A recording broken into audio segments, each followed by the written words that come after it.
Running a brokerage is hard work, so whether you're focused on building your own sales pipeline, hiring the best agents, leveling up your team's production, or protecting culture you've built, you're in the right place. Real estate brings the challenges, and we share the solution.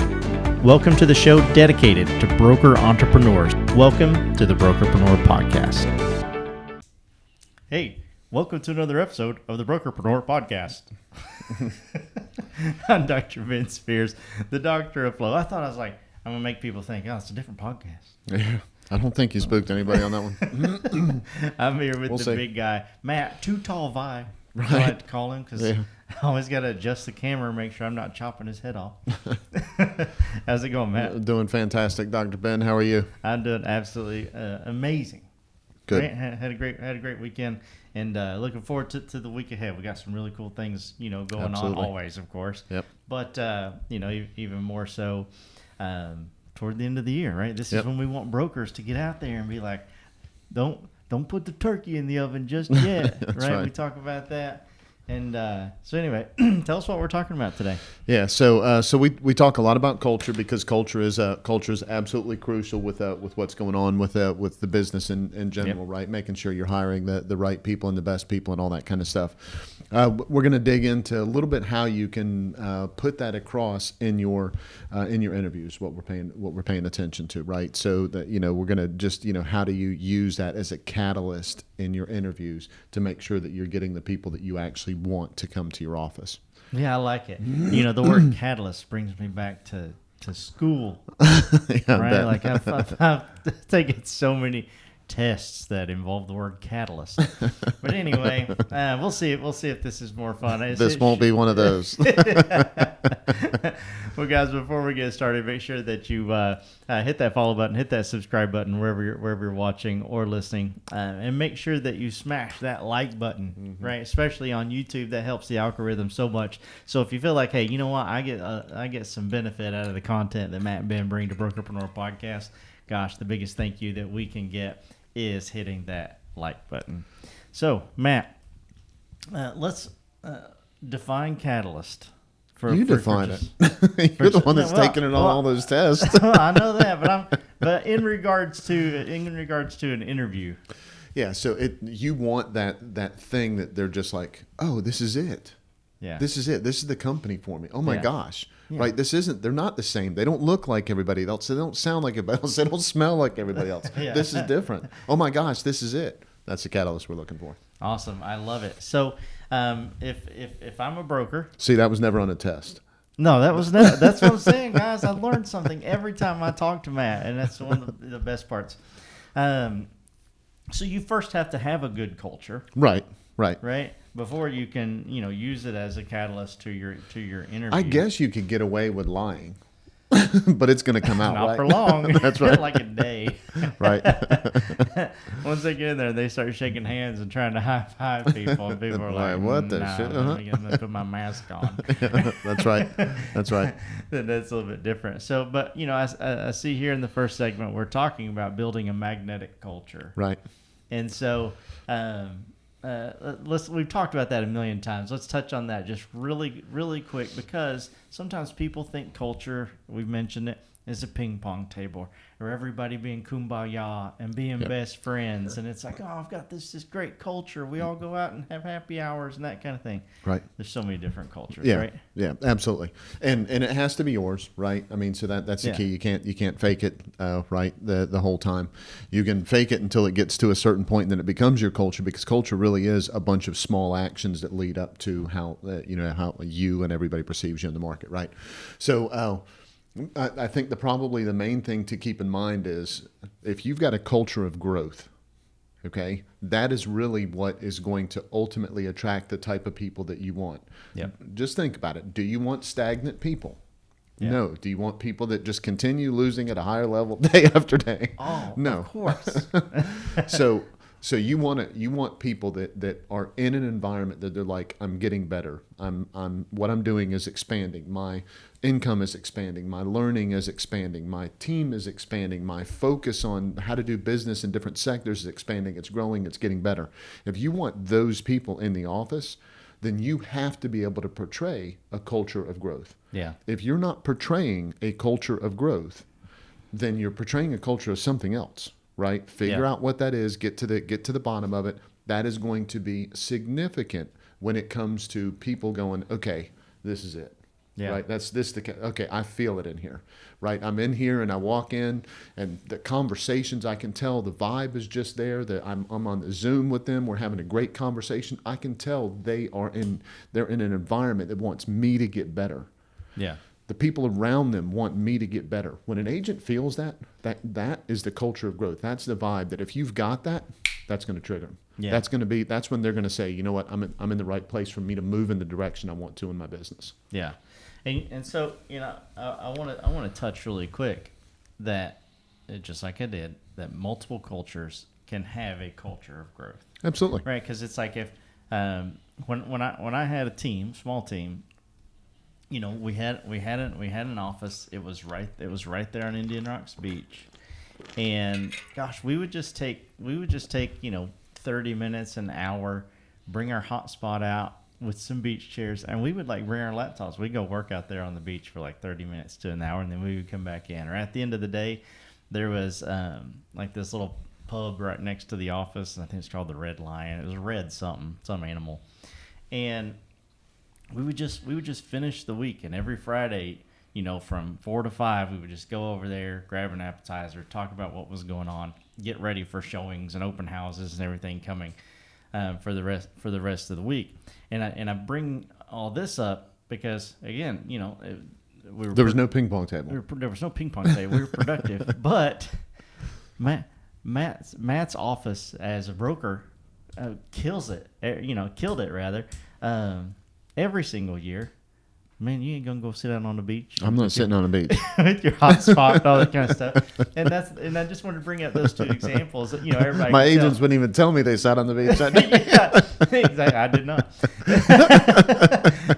But that being said, it's one of those things where everyone can tell. If you've been listening to this podcast, 283 episodes, I think is where we're at right now. Then, man, I'm super different than Matt. Matt's super different than me. I'm identical to Tammy. I'm joking, but right. There's so many different ways to win. Absolutely. From a culture standpoint. So, okay, I got that interview, right? And I like thinking sometimes in interviews, because we talk sports. Gosh, it's got to be so easy to recruit to, the University of Florida. Because it's we're right here. We're in Florida. It's sunny all the time. Same thing. Football team. It's got to be so easy to recruit to Georgia. It's we win championships every year. Whatever. Same thing. Kentucky and basketball. I throw it out to my cats there in Coran. But there's a culture there. Right. There's a culture in each of these places Absolutely. That draws those people. And let's talk about when those recruits come in. Mm-hmm. Man, what? Maybe somebody doesn't have the beach or championships or something. Right. Right. But right. How can you have your culture be your championship? Yeah. So it really is. So I've talked a lot about this. We've done a bunch of podcasts that sprinkled throughout all of this. It's not about customer service. It's about customer satisfaction. Mm-hmm. Okay. Customer service is you giving someone what you think that they need, or if they have a question, them asking for it, and then you being able to deliver on it. That's customer service. Customer satisfaction is completely different than that. Customer satisfaction is saying, what is it that's going to take you being happy with that we work together? Mm-hmm. I want to deliver that. Yeah. Okay. So it needs to be apparent in your interview that customer satisfaction is where you're headed, not customer service. Yes. I can't overstate this. There are a lot of brokers that sit down, and when they sit down, they talk about the, well, we've got this tool and we've got this system, and if you need this, it's going to help you out, and if you've got to do this, and it's going to help you out, because if I've got paid a dime for every time somebody said, I figure out what their pain is, and then I focus on, the pain and pleasure, and that's what I spend the most time on it. Absolutely, right? Okay, I get that. But is that really what they want?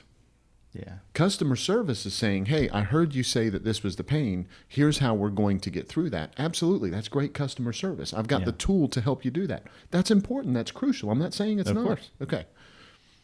But customer satisfaction is saying, hey, listen, if I help you accomplish that, is that really what you want? Yeah. Is that really what you're trying to accomplish with your business? If you're not getting that point across in your interview, then you're assuming they want customer service, and they might want customer satisfaction. And if you don't figure the two of those things out, and you're having that conversation with them, and you're in there talking to them in the interview, that catalyst it's not gonna happen. Yeah. It's not going to occur. It's not going to trigger. Yeah. They're going to say, man, every broker I talked to said they've got the tools that help me solve my problem. Right. No broker said, oh, yeah, I can't help you solve that. I'm sorry. Yeah, well, no, I shouldn't say that. Yes, there's absolutely a time when that happens. I There's shouldn't a say hammer never. out back. Yeah, that's right. I've got, you know what? No, gosh, darn it all. I can't help you be more productive. You really do need to go somewhere else. Yeah. Right? That's not what's going to happen. Everybody's going to say the same thing. How do you stand out? You stand out by knowing what it is that they're going to be at the end of the day. Man, this is exactly what I wanted. And not only did we have the identify what the problem is, not only did they have the tools to solve it, but they were focused on making sure that I was happy with that result. Yeah. That's really what's going to make the difference in the meeting if you can get that point across. Yeah, for sure. And if you find someone, I would have to err on the side of most people would want customer satisfaction over customer service. Mm-hmm. And that's most, not everybody. Some people just just fix my problem, leave me alone. Right, absolutely. Right, that kind of thing. But you better keep an eye on them because... Yeah, I can be that guy sometimes, but I'm not most of the time. Yeah. What were you going to say? Got to keep an eye on that Got to keep an eye on that person because somebody else is going to come along and say, oh, I can solve that problem too. And they're going to be like, okay, well, which of these two do I care the least about? And I'm going to move on to the other one, right? If they come for the stuff, they'll leave for the stuff, right? Yeah, do you think if a person, this is kind of a side note, do you think if a person's like customer service at one brokerage and they move and they go customer service at the next brokerage, do you think they get to a brokerage that's like, man, I now want customer satisfaction because of what's going on and that kind of thing? Or do you think that person's just always... No. So here's what I think happens, and this is from, remember, I don't hear what people say. I hear what they mean. Right. Okay. So you know how many times I've had team leaders or people come in and they're succeeding and they're still unhappy, and I meet other people in the market recruiting wise, and I'm like, I know I can help you get to that next point of what it is and all that kind of stuff, and they're just like, yeah, I think what I'm going to do is this, and the next thing I know, they're selling insurance on the side, and their brokerage and their their investment properties, and they've got, you talk to them, it's like they're barely paying attention to their real estate anymore, and they're working now on 12 Airbnbs and all that kind of stuff. Hey, rock on! I love it for you. Okay, if that's what makes you tick, I love it. But what happened was that success was not satisfaction for them. That's why they kept looking somewhere else. They kept getting what they needed, right? They were succeeding. They were getting the tools that they wanted. They had success. The customer service that they were getting was enough to allow them produce at the level financially that they wanted to. They got bored with it. They weren't satisfied with it. Yeah. And so either they or no one helped them figure out what that was, right? Brokers do the same thing, by the way. Okay, so there are brokers that were great agents and were like, whatever. And then they go open a brokerage and they're like, well, I'm good at being a broker too, right? I'm winning at being a broker, or being a broker, I don't really love it, right? I don't really love dealing with agents or whatever the deal is. They're trying to figure out what makes them feel satisfied. The cool thing about being a broker, there's so many facets of what you can do to succeed and win. You just have to figure out what those are and have other people fill in the gaps.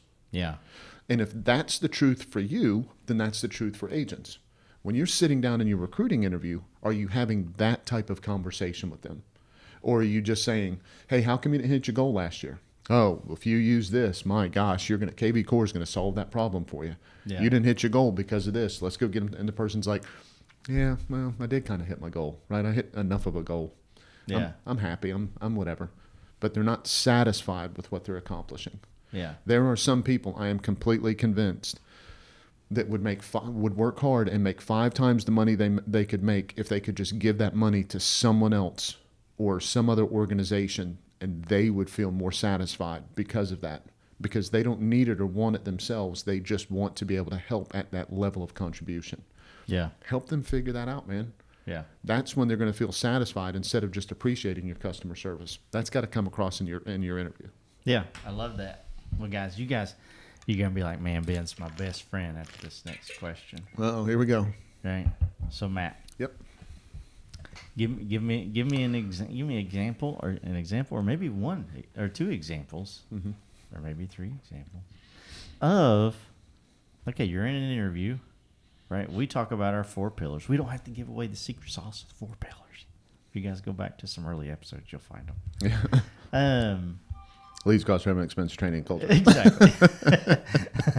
Slow it down. You go back, go watch the replay and slow it down. Not you, then. Oh, okay. And so, we gave that to you fast. It's like the terms and conditions at the end of a radio commercial. That's right. And so, give us an example. I'm a recruit, right? And you're talking to me. Of course, one of the pillars is culture. You're going to bring it up, that kind of thing. But how can you sprinkle in culture along the way? Because I'm thinking that's what you're trying to mean, right? Or what we're trying to talk about as far as that culture catalyst. Hey, Dr. Ben here. I hope you're enjoying this episode. If sometimes you feel overloaded or alone when it comes to building your brokerage, I want you to know that we are here for you. There's so much support available to agents, but hardly any dedicated to brokers. I want to personally invite you to schedule a complimentary strategy call where Matt will help you build a 3-step profitability plan that will immediately produce results. This is not a sales pitch. There's no obligation. Simply click the link in the description below. Now let's get back to the show. Yeah, just ask the question. Ben, of course I want you to be able to take care of your family financially, and I want you to be able to accomplish what you want to accomplish with your life, because we know that money doesn't make you happy. It allows you to do the things that you want that make you happy, right? It allows you to spend your time the way that you want to spend your time. What would be an ideal situation for you that you're making the money that you want to make, but you're also getting to do something with that money that really helps you feel satisfied and connected with your community and your family the way that you want? What would that be? Gosh, I don't know. I never thought about that, but that's good. So okay. Yeah. All right. So pause right there. So I'm not asking Ben the question anymore. I'm making a statement at this point. Okay. And then I'm going to ask Ben the question. That's great that he said he didn't know, because now if I help him uncover that, man, do you think I've taken a different place in their mind? Oh, for sure. Absolutely. Okay. So you've heard us talk about this before, right? So it's time for me to go 3 deep in this conversation. Okay. And so now I'm going to switch back to the conversation with Ben being a recruit and me being a broker. Ben, I understand that completely. And to be completely honest, there's a lot of agents that I've talked to that don't exactly know the answer to that question. Do you mind if I help you dig into that a little bit and see what that looks like? Okay. So are you involved with your church? How involved are you with your family? How do you spend your spare time? What is the way that you spend your time that makes you feel the most relaxed and connected with what you like in life? Gosh, spending time with my boys. Yeah, killer. What do your boys do? Yeah, so my oldest, he just loves playing golf. Okay. And my youngest loves comic books, and he wants to be a YouTuber. Oh, that's so killer. That's so killer. Can I subscribe? Do you mind if I subscribe to? I love comic books too. Do you mind if I subscribe to the young one's channel? Man, he would love that. Yeah. That's killer. And then the older one, you said, plays golf. Yep. And so how often do you get to play golf with him? Or do you play golf, or what do you do? I used to play golf until he started being good. But I take him to practice every day, and then we play in tournaments, once or twice a month. Yeah. Does work ever get in the way of you taking him to practice? It can, but rarely. Good. So you'd probably like to spend more time with them and more time with your wife. Is that right? Yeah, for sure. Yeah. So listen, I'd love to help make you more productive. I've got other tools and systems to help make you more productive. Okay. So I think we've kind of touched on that and everything. But what I'd really love to do is find a way of us working together so that you can be more productive and at the same time be able to spend more time with your family, helping your son sell more comic books and helping your other son, grow to that next level in golf. Could we work together on that? Would that be something that would make sense to you? Yeah, that would be cool. I don't know how you do that in real estate. Yeah, sign here. You get the point. Yeah, for sure. Yeah, we all know where the conversation was at. We all know where the conversation was going with that. And I'm gonna point out that as I was talking to Ben with all of that, not that Ben doesn't normally smile, but the more that I talked about that, the more he smiled, and the more Ben was looking at me when he was smiling. And that's us faking it. Yeah. Okay. So using the language that you liked, okay, yep. Meaning I was talking about the people that you wanted and saying the words that triggered you and all that kind of stuff, okay? Yep. Number one. But number two, and more importantly, I mean, I dug into what it was that made you excited and happy. Yeah, tick. And then I asked your permission to work with you on allowing you to have that. Yeah. How much more satisfied would your life be if I was able to help you do exactly that? Make more money, be more productive, and spend more time doing the things that you want to do. The next time that you're able to go do something that you weren't able to do before, you're going to remember me as your broker helping you do that. Yeah. When that happens, don't you think that impacts the growth of my office? Don't you think that impacts how you look at my office? Don't you think that you're going to talk more about other people with that? Don't you think that because you're just at that different level of satisfaction, you're going to be more excited about telling people about my company? Doesn't that make it easier for me to recruit? Yeah, Don't we sure. all win in that situation? Yeah. Just because I was focused not on the tools that help you succeed, but more importantly, on the satisfaction in your life that allows you to achieve what you wanted to achieve, right? Yeah. No, that's dope. I'm just going to go right now. I'm going to go back into real estate, man. No, you're not. We got stuff to do, man. I'm pumped, man. Let's go. We got stuff to do. Get back to work now. Come on, let's get focused. For sure. All right. So, guys, I hope that helped you out a ton. You know, I love when Matt, kind of shares these examples, especially in the interview. It's like an interview king. We've identified, built our magnetic culture, that kind of thing. We've realized that not every culture has to be the same to be a culture of growth. Right. We've talked about the interview, how to sprinkle those things in, as well as making sure that everyone in your office who goes through the interview and ends up signing on the dotted line is in there feeling like, gosh, yeah, I'm here and I'm working on a bigger purpose, a better satisfaction. Mm-hmm. Right. I'm not just getting a service from this brokerage. Right. I'm getting satisfaction from them. How do you maintain that? Right. Let's say, just really quick, and this will be our last talking point that we have. Let's say, okay, I hired 10 agents in the last 6 months. Yeah, it's tough. And I've told them all, I'm going to help you get more time with your satisfaction kids. For you, and satisfaction for you, and satisfaction for you. How do you even keep track of all that? Yeah. Right. Yep. Give us a little touch there. Yeah. It seems like we can't go through a podcast without me being in people's face about something. I'd love to do just one. Man, if you're not putting this stuff in your CRM, shame on you. Yeah. Right. You got to have a place that you're keeping up with this, and you've got to be talking to you got to be talking to your people about it. Yeah. You got to be having a conversation with them about it. You have to have reminders set for yourself. Everybody now has a relatively powerful CRM, right? Oh, yeah. And they're only getting better. Yeah. Okay. So do you have a workflow set up so that as soon as someone starts, they go into onboarding, and part of their onboarding is to trigger you to have a conversation with them about their satisfaction? You go back and look at the notes and say, Ben wants to spend more time with his kids doing golf and YouTube. And now, do I go back?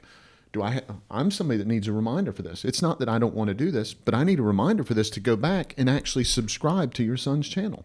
Yeah. I have to have that reminder. Your CRM should be helping you do that. If your CRM is not helping you do that, that's why your agents aren't using their CRM, because you're not using the CRM. Yeah.